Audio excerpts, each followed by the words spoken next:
Welcome to Ready, Set, Collaborate podcast with Wanda Pearson, where we will dive deep into the world of networking, collaboration, and partnership, unlocking the secrets to a successful team working within innovation. Whether you're an entrepreneur, a creative, professional, or just someone eager to understand the power of networking and collaboration, this podcast is your go-to resource. Join us as we explore the stories, strategies, and insights from experts, entrepreneurs, and thought leaders who have experienced the magic of networking and collaboration to achieve successful results. Tune in to Ready, Set, Collaborate podcast on a journey towards achieving your goals with host Wanda Pearson. Welcome to the Ready, Set, Collaborate podcast with Wanda Pearson. I am so excited to have my next guest on, Victor Lucason. And I have to say that I am proud to be his cousin because he's a famous guy out here. So say hi to the audience out, Victor. Hey, Wanda, thanks for having me. I'm proud to be your cousin. So Yeah, I actually got my reunion t-shirt on right now. We have a reunion every year, and I'm that's wearing right. my I had mine Talbert on. t-shirt. Yes. I had mine on yesterday. So Okay.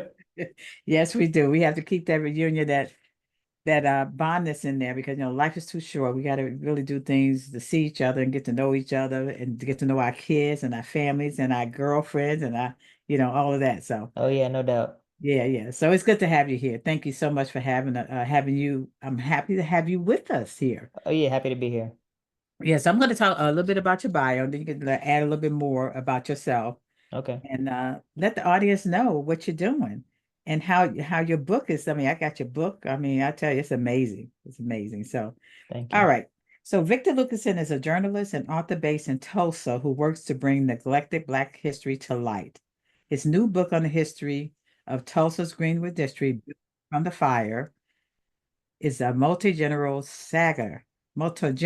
saga of a community in Tulsa's Black Wall Street that in one century survived the 1921 Tulsa Race Massacre, urban renewal, and gentrification. The book was named one of the 100 notable books of the year by the New York Times and one of the 50 best nonfiction books of the year by the Washington Post. Hey, guys, we got somebody famous here now. Vic, Victor is also a former staff writer at The Ringer, the business reporter for Time magazine. His writing and research have appeared in The New Yorker, The New York Times, Wired, and Smithsonian. Wow. He was nominated for a National Magazine Award for his reporting in Time on the 1923 Rosewood Massacre. He also manages an email newsletter about underexplored aspects of Black history called Run It Back. Without further ado, Victor, thank you for being on our show. And just tell us a little bit about yourself as far as, not what I said here, but what else you have done. Yeah, so I mean, I've been a writer from jump. I'm from Montgomery, Alabama, and I remember being 4 or 5 years old as a kid, playing on my parents' typewriter. Or we had one of those old PCs before Windows with MS-DOS with like the black screen. Mhm. So I remember trying to write stories on that, and of course in notebooks and all that kind of stuff. Yeah. And so I've really been writing since I can even remember, to be honest with you. And when I went to college at the University of Alabama, that's when I realized that journalism could be able to continue to write, but to tell stories about real people that could have an impact. And so at the University of Alabama, I joined the school newspaper. I became the second Black editor ever of the school newspaper, the Crimson White. And so that was a really interesting time to be able to write about issues that were unfolding in a place that was predominantly white and also had a lot of buried history, Alabama has a lot of stories, tough stories involving race in its history. And so I got to explore some of those topics when I was the editor of the school newspaper. So I went from that experience to becoming a technology and business reporter in New York City. I worked for Time Magazine covering Facebook, Google, Apple, all those companies. I know you in the tech field have that background. So I was covering that field for several years, visited Silicon Valley a lot, all that kind of stuff. But my passion was really always trying to tell stories about Black history and Black folks. And so while I was a business reporter, I actually pitched a story about Black Wall Street to one of my editors and got to visit Tulsa in 2018. And so when I visited for that first time and I sort of saw not only that there was a very rich history there, but also that the history itself had been buried, If you go to Tulsa today, to Greenwood, you'll see there's a baseball stadium over the side of the Race Massacre. You see there's been a lot of gentrification. But there's also still a lot of folks from that neighborhood, from that community who really carry the history inside their souls. And so I really decided that it made a lot of sense for me to sort of put the business aspect aside and go back to that history writing. And so I actually ended up quitting my job in 2019. I made a Black country music playlist and I packed up my life and moved out west to Tulsa. And so I'm still living there right now. I've been working on this project for the last several years and very excited that I was able to come out last year, Built from the Fire, and got a very warm reception, not only from people around the country, but also from people right here in Greenwood. So it's been a really great experience. That's awesome. That is awesome. And I remember, Victor, when you just left us in Atlanta. We didn't even know you had disappeared.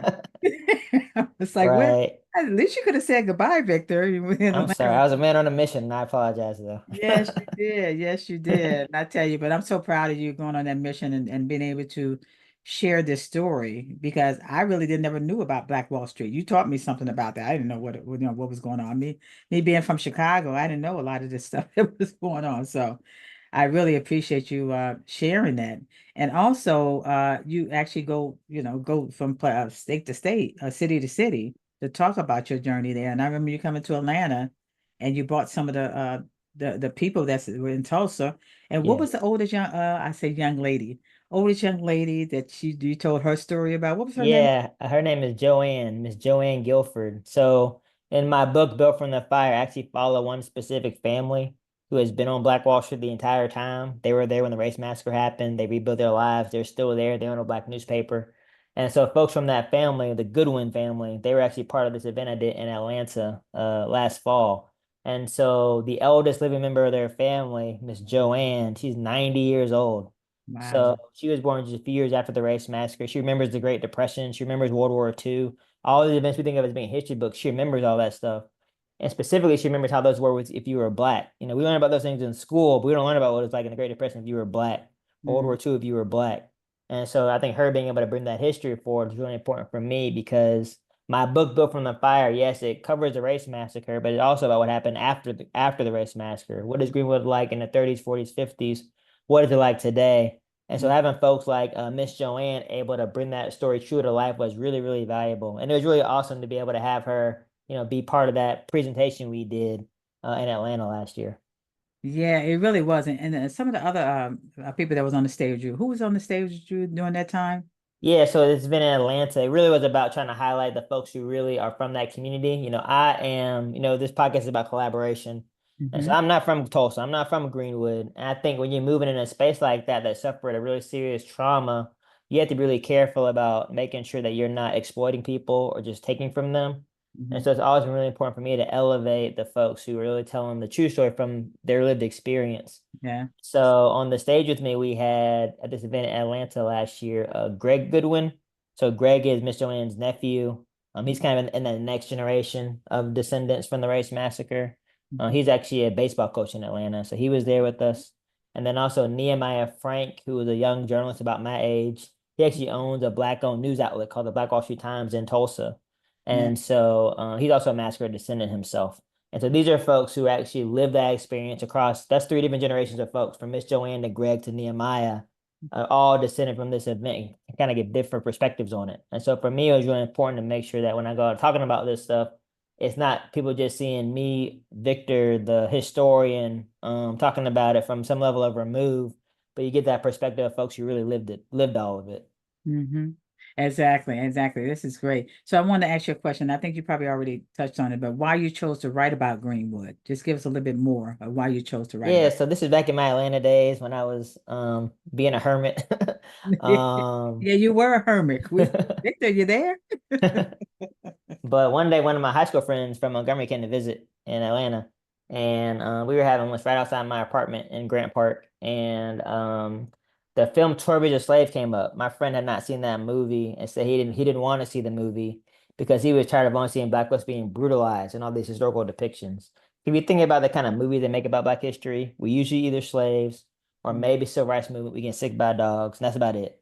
Mhm. And so I asked my friend, have you ever heard of Black Wall Street? Example of us being successful. My friend had never heard of it. This is before the Watchmen TV show came out, before President Trump came, before President Biden came, all that stuff. So it was still kind of unknown at the time. Mhm. And so my friend who himself, he's a Black entrepreneur himself. He had never heard of Black Wall Street. And so I felt like for me as a young Black writer, it made sense to try to tell a story that was going to really give us a positive example of our own history. And Mhm. so that was really my motivation, is really to kind of try to tell that story about Black success and solidarity. Yes, the massacre is a big part of the story, but it's not the only thing that defines Greenwood. I think my book kind of highlights that. There's so much more to this place than just those 2 days of destruction. Mhm. Absolutely. And that explains more because like I said, I never really heard of Black Wall Street. So, Hmm. so you told me a little bit more about it. And I love you what you said about collaboration, because that's my, that's what this podcast is about. It's about collaborating and how Black people collaborate to build Black Wall Street. Tell us about that. And I know you said some of the people that was on the stage with you and you travel with them. So tell us about how you collaborated with them. Yeah, so in terms of the history itself, Greenwood was really built on collaboration. It was this place where Black folks thought they could have a better shot at prosperity compared to living in the Deep South. Mhm. And so a lot of ambitious Black folks from Alabama, Georgia, Mississippi, they all traveled out west to Oklahoma trying to seek a better life for themselves. Mhm. And they really had to work together, I think, to build that life. One story I like to tell is about the building of Mount Zion Baptist Church. Mount Mhm. Zion, which is still standing today, was the biggest church in Greenwood, 75,000 bricks, a massive sanctuary. It's a beautiful, beautiful structure that was being built in the 1910s. Mhm. And there was no way any one person was going to have the bank account for that. And so they had to collaborate to build this church. And so you had folks in the neighborhood who would be, doing cookouts or whatnot, trying to get money for it. The choirs would sing on the streets of downtown Tulsa to raise money. Mhm. And, obviously you had folks doing tithing and all that kind of thing too. And so, all this effort, this woman named Mabel Little, who I talk about a lot in the book, she was actually one of the biggest, probably the most religious person in Greenwood. And so she was one of the folks who was saying, we got to do whatever we can to raise money for this space. And so, it was really quite a success to have these folks build this amazing church. But Mabel Little was actually at the church itself on May 31st, 1921, when the mob descended on the neighborhood, actually. And so, when you think about the story of Greenwood, it's about collaboration happening, oftentimes destruction following it, and then having to find a way to strategize or pivot after the destruction. And so I think that's, one example of a really positive collaboration that occurred. And then in terms of that church itself, so Mount Zion, it was destroyed during the Race Massacre. If anybody listens has seen any of the documentaries about Greenwood, sometimes you see this big church on fire. That's Mount Zion. Oh my. But Mabel Little and a lot of the other congregants, they kept raising money afterwards to rebuild it. It took them almost 30 years. It was 1950 when they finished rebuilding that church. But they Wow. were able to raise enough money to rebuild. They laid the cornerstone in 1950 and it's still standing today. So to Yeah. me, that's a great story about collaboration, even in the midst of the worst possible calamities. We can still find ways to build with each other, no matter the cost. I love it because I was going to ask you, has it been rebuilt, there? Oh So, yeah, yeah. People go to church every Sunday now. I've been in there. I've been in there several times. oh, So that's awesome. And that's yeah. really about how Black people work together to Hmm. rebuild after the massacre. That was one of the things that they did as far as the church. What else did they rebuild working together? In Yeah, so I think that church aspect was a big thing. Another big aspect of the collaboration post massacre was not selling out to some of the white real estate men who really wanted the land. And Mhm. so if you think about sort of how it all played out, there was a white woman who falsely accused a black man of attempted rape, and that is sort of the event that sort of set off all the destruction. Mhm. However, after the massacre, these white real estate guys were trying to buy all the land of Greenwood. Mhm. Greenwood is right next to downtown Tulsa, and so it's a place where they wanted to build like a train depot, an industrial site. They were kind of doing the first round of gentrification way, way, way back then. Mhm. However, the black leaders, the black journalists, and property owners, they collaborated and said, we're not going to sell out. And so, I think about this quote from a elementary school teacher from Greenwood. This has happened a couple of weeks after the race massacre. The whole neighborhood's burned out. They got one church left standing where they had this meeting. And this man, J.W. Hughes, said, I'm going to hold what I have until I get what I lost. And so they really took that mentality to heart. And so they actually refused all these overtures and efforts to buy them out for a penny on the dollar, all this kind of stuff. And because they were able to sort of withstand that barrage from the white real estate folks, they were able to maintain Greenwood. And so in the years to come, Greenwood actually was rebuilt. There are actually more hotels, businesses, and property in the neighborhood in the 30s, 40s, and 50s than there had been before the Race Massacre. But that would not have happened if those folks had not collaborated and stuck together and said, we're not going to sell out. We're going to find a way to rebuild what we had for ourselves. Absolutely. And they stood strong to be able to do that, Oh, yeah. for the legacy of it. I mean, what happened during that time and for the legacy for their children Hmm. to say, this is what happened then, but this is, and it's great that you were able to really write about this story, Victor, and for you to go and live in it for 2 years and really to talk to the people that act like Miss Joanne, Oh, to yeah. talk to and the families about what really happened instead of you guessing or going to, do your this. It's always good to hear from the mouth exactly what they're what they went through. So and we talked a little bit about what's going on with Greenwood now. Is there anything else you want to add with that? What's happening now? Yeah, I think a couple of things people should be aware of. The issue of reparations, which is obviously a big national issue. It's Mm-hmm. especially pertinent in Greenwood. There are still two living survivors of the Race Massacre. A woman named Beulah Fletcher, who's 110 years old, and a Wow. woman named Leslie Bennifer Randall, also 110 years old. I have an opportunity to meet these women. They're still very like strong and spry, and they'll joke with you and all that. So, they have a lot of life and vibrancy in them. But they've been denied justice many, many times. Mhm. There's been a reparations lawsuit kicking around in the courts in Oklahoma for the last several years, Yeah. filed by these two women. And the Oklahoma Supreme Court just dismissed the lawsuit earlier this summer.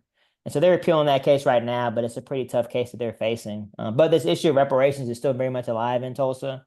Mhm. And the other thing I wanted to mention kind of on this front is there's been an effort actually in Tulsa, which is, I think, pretty inspiring to get rid of the interstate highway in Greenwood. So in Greenwood, like a lot of other Black neighborhoods in the 50s, 60s, and 70s, these interstates came through and took out a lot of the land, displaced homeowners and business owners. And, I remember I came to Tulsa, you see that highway, it's just kind of, well, I guess what are we going to do about that? How are you going to move that much concrete and steel and all that? But the Biden administration actually in about 2021 passed in the infrastructure act they passed, they included more than $1 billion to actually remove these interstates from Black neighborhoods. And so Tulsa actually got a grant to study removing the highway. And so right now they're having these meetings in Tulsa right now talking about what can we do put there instead. Could it be communally owned land, lower middle income housing? Could it be for local businesses? What could it be that would be more productive and positive for the Greenwood community? And so I'm very hopeful about that being a way to kind of undo some of the wrongs that were done. Because the Yeah. wrongs are not just about the race massacre, it's also about this urban renewal, urban planning Yeah. that's really destructive to Black neighborhoods. Again, not only in Tulsa, but around the United States. That's awesome. That's awesome. I love it. And how you're saying how politics played a part in it to make sure that the wrong, I mean, people get their restoration as far as what happened with their families and I mean, God, I'm just thinking about these ladies at 110 years old. I mean, it's amazing. They've seen a lot in this Hmm. world and how it has progressed to see where we come today. So thank you for sharing it. I appreciate that. That's awesome. And I'm praying that everything continues to grow. Oh, yeah. And it's like that Tulsa is like an example of what can happen in this world, to make things better, Oh, because yeah. Yeah, yeah, I think so. There's a lot of folks here still now trying to push for justice and providing models for other places too, because it's kind of one of those things where if you can't get justice in Tulsa for what happened, where can you get it? It's such yeah, an egregious example of what can happen wrong with racism in America. So you got to be able to get it here, I think. So, absolutely, absolutely. And you took that chance by going to Tulsa and being able to tell the story, and it really is quite intriguing. So I know you can get your book on Amazon as well as order from you, but as well as what is it? it's at Barnes and Noble as well and Books a Million Yeah, and also at most local bookstores. So, yes. it's pretty widely available, I would say. Yes, and Audible too, because I got it Oh, on yeah. Audible. I And mean, it's also Kindle. It's an ebook too. Any way you want to listen to it, read it, however you want to consume the information, I got you. that's right, that's right. So yeah, I got it on Audible, but I got my own book because I had to make sure that he actually autographed it for me. So I said, I know this guy. This is my cousin. Victor Lucason. This is awesome. So one more question I want to ask you. So the challenges of working as a staff writer versus being freelance. Tell us about that. Yeah, so I had a normal 9 to 5 job for several years as a professional journalist until I started on this book. I actually quit my job to work on this book. And so that was a really big leap of faith. I wasn't that far off getting kicked out of my parents' insurance, actually. I was pretty young when I started this. So, you got to even figure out stuff like that. And for me, I think I realized that you have to find collaboration in different ways when you're independent. Because when you work in a news organization, it's kind of collaboration built in. You're going to be working with designers and copy editors and all these folks kind of day to day, and you have a team with you. But Mm-hmm. when you're independent, it's like a lot harder, I think, to both to get what you need professionally, but also like spiritually a little bit. It gets very lonely. And so I think for me, a couple of things that were really helpful in terms of collaboration was having a writing buddy. And Mm-hmm. so especially when I was in Atlanta, I had a friend who was also a writer. We just meet up once a week at a coffee shop or whatever and just work together. And that Okay. really helps you, I think, to stay motivated and also just feel a little bit less alone when you're doing your work. And Mm-hmm. then sort of on the more professional side, I think that um really being able to build up a wide network of contacts. I didn't know how important that was going to be for me until I launched this book because you heard from me, Wanda, but I know you've also published your own books and have had this effort, but you got to be able to hit up everybody in your network and Yeah. have some folks who really sort of trust and believe in what you're doing to support you.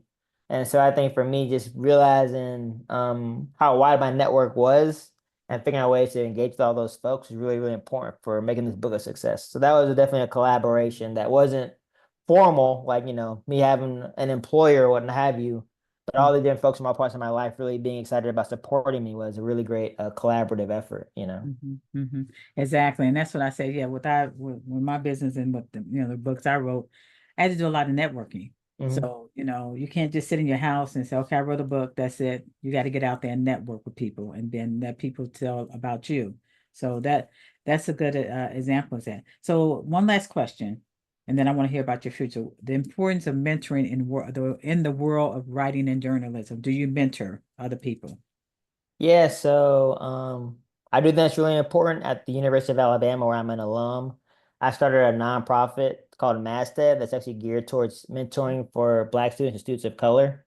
Mhm. Because when I was a student, Alabama's overwhelmingly a white school. When I was a student there weren't that many Black students involved in student media. So I think that's really important to kind of create that kind of infrastructure. I also think it's important to do things that are maybe less formal or with people that are sort of closer in your life. And so for me, actually in the process of writing this book, I mentored a younger cousin of mine on my dad's side. His name is Stanley. And Okay. so Stanley is from Birmingham, and he was 14 years old when he started working with me on my book. And so I hired him as a research assistant. And so Okay. Stanley, he read a lot of archives for me. He read some books about different aspects of Black history. He interviewed a couple folks, and he worked with me like every summer for about 2 or 3 years, actually. And so, Stanley was just an aspiring writer at the time, so he got to learn a little bit about the writing process. And it was good for him for his resume because when he applied to college, he got to say, "Hey, I worked on this like professionally published book by Random House." And Mhm. so for me, it was really a great opportunity to mentor him, not only about the writing process, but also even just about what Black folks have been through. Mhm. Stanley, I interviewed Stanley. He's in college now, but I interviewed him when he was a senior in high school, shortly before the book came out. So he told me that my mentorship had opened up so many things to him about our collective history. He learned so many things about Black folks he didn't know. And so, there's all this talk these days about, teaching this stuff's gonna make kids radical or whatever, and all this trying to ban history. But Mhm. for Stanley, I learned that history actually made him more resilient and inspired. He said, wow, Black folks have been through all this in the past. I can go through what I'm going through. And so Yeah. I think often that history actually makes you feel even more excited about sort of engaging with as a citizen because you kind of get to see how the system really works. So working Mhm. with Stanley was actually a great mentorship opportunity, and I'm really excited to be able to kind of do some of that kind of stuff in my future work too. Okay, that's great. And that's why I was going to ask you about your future. So, what are your future goals? Are you writing another book? You're doing more mentoring. Tell us else what else you're going to be doing in the future. Yeah, so I'm really focused on trying to explain for folks more of the stories about Black people, Black history between the Civil War and the Civil Rights Movement. I feel like we kind of disappear from the history books between it's kind of the Civil War ends and then Rosa Parks sits down on the bus and we just kind of missing in between. And so actually just today actually I have a newsletter that I have been publishing for several years. Mm-hmm. It's called Run It Back. And actually, just today, I announced that I'm going to kind of resume publishing not only about Oklahoma, but about all of Black history on my newsletter. With the idea actually being that these articles I write can be used as teaching aids in the classroom. My book has already been assigned in a lot of classrooms around the country.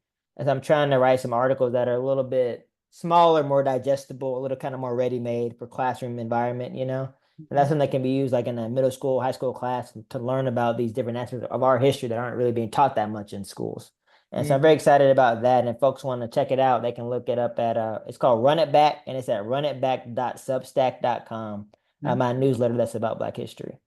Okay, that's great. And I know we have your social media accounts. Is that on your LinkedIn account too? The Run It Yes, Back? all the information about Run It Back is on all my social media accounts as well. Okay, that's great. That's great. So, wow, I'm just so impressed with you, Victor. Oh yeah, I stay busy, you know that. Yes, you do. Yes, you do. So tell us what news channels you've been on. I know I've seen you. I've seen you on. I think it was Oprah. I wish nah. Yeah, it was. We tried to make that happen, but that's a tough nut to crack for an author. But no, I was on Joy Reid show when the book came out last Yes, year. MSNBC. Yeah, I Yeah, was on Morning Joe as well. I yeah. made an appearance on CNN, and also I got to present my work at the Smithsonian, the new Black Smithsonian. I got to present my research there, which is really exciting. Wow. Yeah, Wow. so it was honestly kind of a whirlwind last year, again, to have all those opportunities. So really, really exciting times. Yeah, yeah. I know I was looking at TV and I said, wait a minute, that's Victor on TV. And I think it probably was on Morning Joe. Yeah, I was on Morning Joe and Al Sharpton was there. So Al Sharpton actually interviewed me, which was amazing. Yeah, Yeah. yeah. I know he's proud of you. Yeah, so definitely. So hmm I appreciate you, Victor, for being on the show. So tell people how they can get in touch with you. Yeah, so like I said, my newsletter is runitback.substack.com. Or if you're going to follow me on social media, I'm on Instagram at vluck89. I'm on Twitter at just vluck. And then I'm on LinkedIn as well as Victor Lucason, my full name. Okay, okay, great. So audience, make sure you definitely check out Victor's book, Built from the Fire. It's an awesome book, very informative about what's going on, and also follow him and get his subscribe to his newsletter, Run It Back. Oh, yeah. It's great. So yeah, actually Dennis just said, he said, I just got a newsletter from Victor. So we got your newsletter. We're Oh, following okay. That's you. great to hear. Yeah, we're following. So thank you, Victor, for once again being on the Ready, Set, Collaborate podcast with Wanda Pearson. I truly appreciate you. And want to make sure everyone, please make sure you follow, like, and share the podcast, because we have so many guests, such as Victor, on this podcast. I do different series that I have usually every month, and it's actually live every Wednesday. So you get a new podcast every Wednesday, and sometimes I'm going to have it twice a week. So, Victor, once again, thank you so much for being on the podcast. And I truly appreciate you. And I'm going to have you on here again, because I Oh, wanted to see exactly, your progress. I mean, well, oh, I'm yeah. not surprised as far as what you do, you know. Well, So thanks, thanks Wanda. again. I can't wait to be back for book two. I'll definitely be Oh, back for back on. yes, exactly, exactly. We definitely gonna have you back for book two and let us Mhm. know what's going on. So thank you. Thank you, audience. Make sure you subscribe, like, and follow Ready, Set, Collaborate with Wanda Pearson. Thanks again. Bye. Thank you for tuning into this episode of Ready, Set, Collaborate. For more information about the host, head to wdpearsonassociates.com, and that's Pearson. Want to connect? Send an email to Wanda at wdpearsonassociates.com. And as always, stay tuned for the next episode of Ready, Set, Collaborate.